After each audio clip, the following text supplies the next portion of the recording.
Update.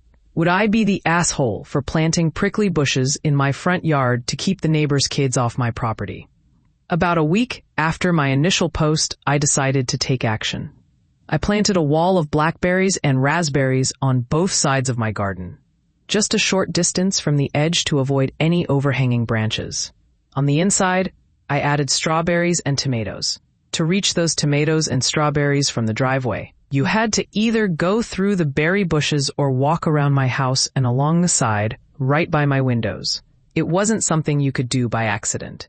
For about 2 weeks, things were relatively quiet, but I still spotted the kids on my driveway every single day.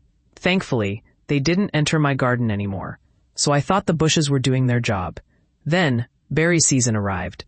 My bushes were bursting with raspberries and strawberries, and the neighbors definitely noticed. One day, I caught the boys picking and eating the raspberries. I firmly told them off and took them home, explaining to their mom that I caught them stealing. She dismissed me, telling me to grow up, but she took the boys inside anyway.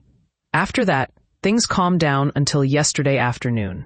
When I returned home, I found the dad and his 2 sons right in the middle of my garden, clearing my bushes and plants. I didn't confront them. Instead, I called the police from a distance and started filming. About 10 minutes later, 2 officers arrived and confronted my neighbor, who was still picking berries. They informed him that they were trespassing and that what he was doing was considered stealing. For the first time, I noticed fear in his eyes. He struggled to find his words and kept glancing back at his house, likely hoping his wife would come out to defend him. Eventually, they all went inside with the officers and I returned home.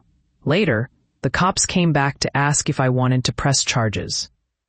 I asked them if they thought they scared the neighbor enough to stay away. They smiled and nodded, but mentioned that his wife had been shouting at him about the little troublemaker living next door. I decided not to press charges for now, but I asked if I could install an extra camera on the wall between my garden and the road to monitor the entire front yard and driveway. They confirmed that was allowed as long as it was on my side. So now, I'm getting that extra camera set up. One neighbor knows I'm serious about this, but his wife hasn't caught on yet. If I ever catch them again, the police will be called and charges may follow.